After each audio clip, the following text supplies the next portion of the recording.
falar a respeito, aproveitar o gancho, a gente falou de pandemia, falamos de crianças e adolescentes, porque o padrão, a época da vida onde a gente acaba mais sociabilizando, acaba sendo na escola, porque a gente sai de manhã, passa o dia inteiro com outros colegas, com professores, com vivências e sendo testado naquelas diferenças, e de uma hora para outra teve crianças alfabetizadas em casa, pelo pai e pela mãe que não tiveram essa vivência, e se cortou. E quando tu falou em situações estressantes, até dentro de casa, às vezes o pai e a mãe estavam mal, estavam brigando com o irmão, trabalhando, aquela criança acabou ficando de lado. A gente tem esses dados, esse reflexo já de jovens mais deprimidos? Dobraram o número de jovens deprimidos no período pandêmico. Né? O uso e abuso de álcool, ele aumentou muito, principalmente nas mulheres de 30 e poucos anos. Essas, na realidade, no começo foram as que mais sofreram, porque toda a demanda de crianças pequenas, né, foi para casa, as creches fechadas, né, e eu me lembro que no consultório, assim, comecei a atender muitas, claro, online, né, muitas mulheres, né, com os filhos, em que às vezes eu tinha que chamar o marido, dizer, escuta, vai dar uma volta com as crianças, deixa a tua esposa fazer sei lá o que, diz para ela, faz o que tu quiser fazer. Dá um tempo, porque a demanda toda ficou para ela. Então, até por uma questão meio cultural ali, o homem parece que não modificou muito, mas a mulher modificou horrores. Então, por isso que começou a aumentar muito o uso e abuso de álcool para as mulheres. Né? Até tem uma charge americana que a mulher está abrindo um barzinho, assim, um frigobarzinho, ela tira a mamadeira da criança, com a criança no colo, e no outro ela tira uma taça de vinho. De vinho. E a própria rotina do trabalho, né? Isso do home office foi muito diferente para homens e mulheres, né? O homem no seu escritório, muito porta diferente. Fechada, a mulher e ali, às vezes é na sala, com uma criança do lado, né? Enfim, tendo que dar conta a todo tempo, né? Tudo muito, muito intenso e muito ao mesmo tempo no mesmo ambiente, e tendo que dar conta ainda de ser produtiva, né?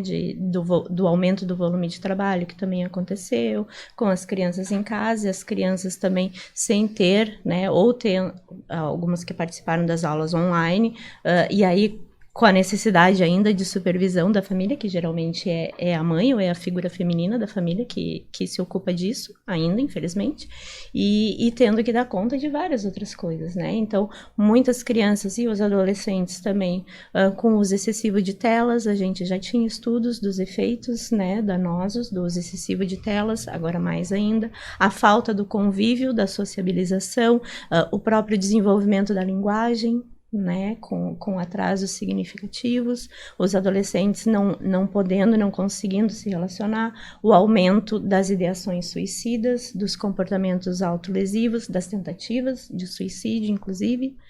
Eu acompanho bastante escolas também, então circulo bastante nesse ambiente, e o retorno está bem difícil também, né, porque agora essa intensidade toda tá dentro da sala de aula, né, cada um com as suas questões ali, o professor também tentando mediar, e muitas solicitações, muitos encaminhamentos, muitos pedidos de ajuda, de intervenção local.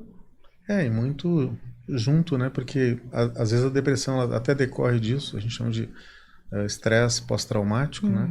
Isso aconteceu muito no período da pandemia, em que tu estava com um pai, uma mãe, um avô, uma avó, enfim, no hospital tu não tinha acesso. Então tu tinha que sofrer todo esse afastamento, né? E esses dias eu estava conversando com um colega, houve uma preocupação enorme com aquela pessoa que estava internada, mas a gente tem que ter uma preocupação também com as pessoas que ficaram na expectativa da melhora. Imagina um filho, uma filha, uma esposa, uma esposa, um marido, com o familiar internado, que não tem nem acesso, que só te comunicavam, tem 20% de chance, tem 30% de chance. Então, tudo isso, né, ficou muito contido, às vezes nem chegou a atendimento, simplesmente ficou. E muitas vezes evoluiu para um quadro depressivo. Tive muitos, assim.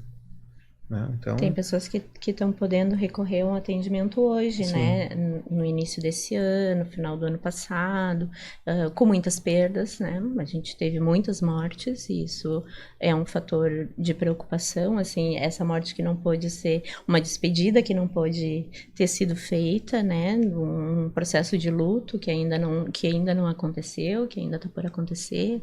Então, tudo isso são aspectos que, ao poder buscar hoje um tratamento, ou a gente poder, nos vários ambientes que circula, poder estar alertando para os efeitos disso, né, para as consequências disso, que vai possibilitar que as pessoas possam aí acessar um tratamento, ou até se dar conta, nossa, de que o quanto foi difícil, isso não foi simples o que aconteceu, né? Então, é muito sério, assim, de efeitos muito sérios. E aí, para quem estava já fragilizado, né, por algum motivo, ou já tinha uma predisposição, ou algo que pudesse, né, que já estava ali latente, isso se intensificou muito mais, porque foi difícil para todo mundo. Quem pôde contar com a sua rede de apoio, com os seus profissionais, né, de apoio de tratamento, seguiu, e mesmo assim não sem danos, né, a gente ainda está tendo que lidar com isso. Quem não teve isso, e quem já estava fragilizado por histórias de vida, por outras condições,